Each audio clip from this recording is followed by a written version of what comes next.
never come to know that they are batchmate at the Ateneo? Later on. Eventually you came to know. Later on. And when was that? Mahaba na yung aming pag-uusap nung nalaman kong meron silang same school. At na-trace po namin, ako'y Ateneo rin po ako galing. Ateneo rin pala si Chief Justice. And that took place, the knowledge that you came to know, that information was before the sale, the actual execution of the deed of absolute sale. Yes. Now, Mr. Mayor, because, according to you, because of your need, because of the need of the City of Manila for a location to transfer the market, to accommodate the construction of the LRT,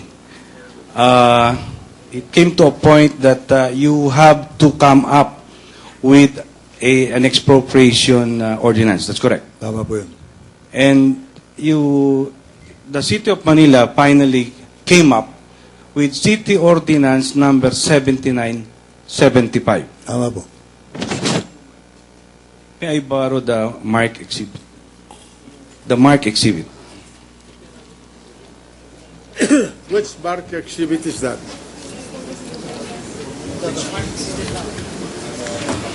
Which mark exhibit is that? Exhibit 227, Your Honor.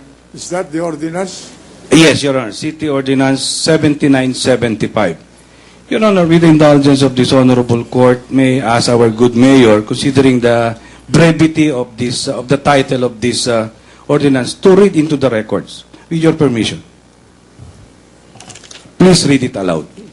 An ordinance expropriating that certain parcel of land owned by Guidote Mercantile Corporation under TCT number 76220, 194782, 120802, 241957, 94769, and 39078, measuring 4,643 square meters, more or less, located along Legarda Street, Manila, and adjacent to the old and new Sampaloc markets, to be used as relocation site of the stallholders of said market, who will be displaced by the construction of the MRT Line 2 project, appropriating 30 million pesos or so much thereof as may be necessary and for other purposes. So, thank you for reading it, Your Honor. So it is therefore clear, Mr. Mayor, that this City Ordinance number 7975, marked in exhibit for the defense as 227, pertains specifically, or this is an expropriation ordinance, as you may call it. Correct? Opo. And this expropriation ordinance number 7975 pertains specifically to a certain parcel of land owned by Guidote Mercantile Corporation. That's correct? Tama po. As stated clearly As herein. stated. And it also pertains to 6 properties covered by the titles mentioned in this case. In this 6 parcels of land. 6 parcels, which according to you are located in the vicinity of Legarda, Bustillos area. As we saw it, separate from each other. Nakakalat po yan. Contiguous. Hindi po. Nakakalat po yan sa iba't ibang bahagi ng area. Okay. But all in Legarda. In the same district, in the same area, but not contiguous. So there are 6 titles mentioned in this specific ordinance. Yes. That's correct. And allocation or appropriation in acquiring by way of expropriation these 6 properties is the amount of 30 million as stated in the title. Opo. Covering at an area or total area of these 6 properties of 4,643.7. That's correct. Tama po. 40, what? 40? 4,643.7 square meters, Your Honor. Square meters, yeah. Now, early on, you also made mention of the other ordinance, which is City Ordinance number 7976. You remember having identified Excuse this me. ordinance. Yan po yung Excuse me. That's misleading, Your Honor. That has not been marked in evidence, and he did not mention that. What, Mr. Was that not mentioned in It this? was only 7975, which was Oh, presented. in that case, Your Honor, I will have to reform my question. That was not mentioned in the testimony of the witness. No, Your Honor, nor was it presented. All Oh, right. now, I will have to confront our good mayor with Then this. reform your question. Yes, Your accordingly. If you Now, want to- Mr. Mayor, you will agree with me that in relation to this ordinance, City Ordinance number 7975, you relied on the succeeding City Ordinance reading 7976 in acquiring eventually the subject property. That's correct. 7976 is the Just answer the question, please. He's answering the question, Your Honor. I have to answer it accurately. If Your Honor, please, may we request that the witness be allowed to complete the answer, because the counsel is... Let the witness answer first before you propound the next. your next I'm one. sorry, Your Honor, but I just believe that it's answerable by yes or no, Your Honor.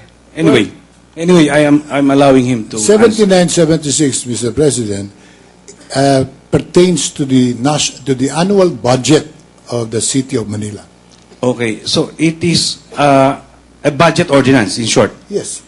But eventually, in the negotiation and the completion of this particular transaction involving the property of Basa Guidote Enterprises, you referred and you derived your authority to transact in behalf of the City of Manila out of this very ordinance, Misleading. 7976. Misleading, Your I'm Honor. asking, Your Honor. Misleading, Your Honor. That's why I'm asking. Let the witness answer.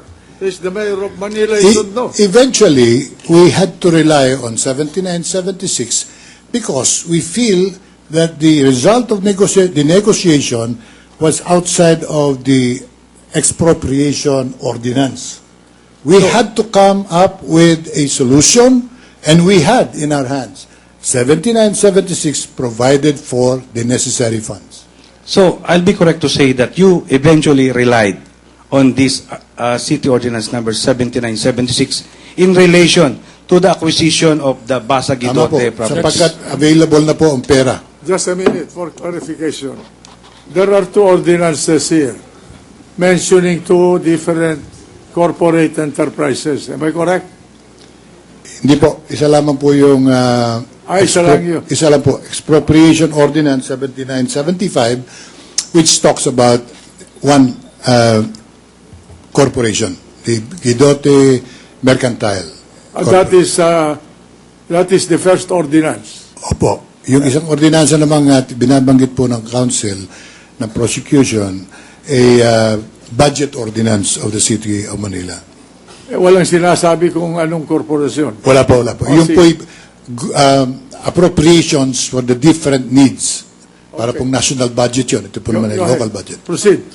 Thank you, Your Honor. So, I will have to even correct my statement earlier that this budget ordinance 7976 was eventually used or referred to, relied upon in relation to City Ordinance or Expropriation Ordinance number 7975 in connection with the properties owned by Guidote Mercantile. That's correct.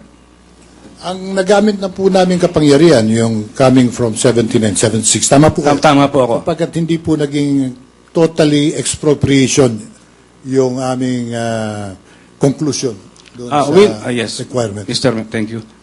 So I will be correct to say that in connection with this acquisition of this Basa Guidote property under TCT 76220 with an area of 1,020.7 square meters, these are the only two city ordinances that you made use of or referred to, and no other. That's correct. Tama po yun. Now, did you notice, Mr. Mayor, that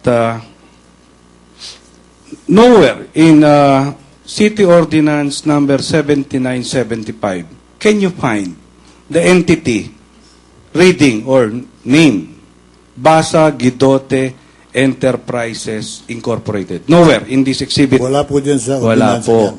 And also nowhere in this City Ordinance number 7975 can you find, no, 7975, can you find a figure reading 34 million? None. Wala po dyan. The amount mentioned in this Expropriation Ordinance 7975 speaks of 30 million. That's correct. Tama po. And this City Ordinance number 7975 speaks of 6 properties. Tama po. Now, and on the other hand, it speaks of a total area of 4,643.7. That's correct. Tama po. Now, I call your attention to the other only ordinance that you relied upon in the completion of this transaction, and that is Budget Ordinance number 7976. I am giving you enough time, Mr. Mayor, to go over once again, this city ordinance, and please help us find any entry, any mention of an entity named Basa Guidote Enterprises. Ito po'y... Just answer the question, please. wala pong pangalan dito dahil ito po'y pondo ng gobyerno ng Maynila. Ito po'y mga items from the different... or the different departments. So Yun you po will- ang tinutukoy nyo. So you will agree with me that there is no mention whatsoever? Meron po, pero meron po No, rito... no, in wala the... pong Basa Guidote rito. Meron po ritong paggamit ng salaping bayan. My question is about Basa Guidote, Mr. Mayor. Wala po Please, rito. None. And there is also no mention of the specific amount of 34 million, which eventually was the agreed purchase price by way of negotiated sale for the property owned by Basa Guidote. None. There is also none. Wala po rito. None also. Hindi po transactional to eh. Ito po'y appropriations budget. Okay. Because you have been a mayor of Manila for 3 terms, Proud- Mr. Mayor. Proudly, yes. I know. The only three-term mayor. Okay. Now, are you not aware, Mr. Mayor, that for a transaction like this, acquisition of a property by way of expropriation or by negotiated sale, that there should be a specific ordinance to treat that particular transaction as provided for by the local government code? Objection, Your Honor. Calling for legal conclusion. Your Honor, he is the mayor. He said proudly. Let the witness answer.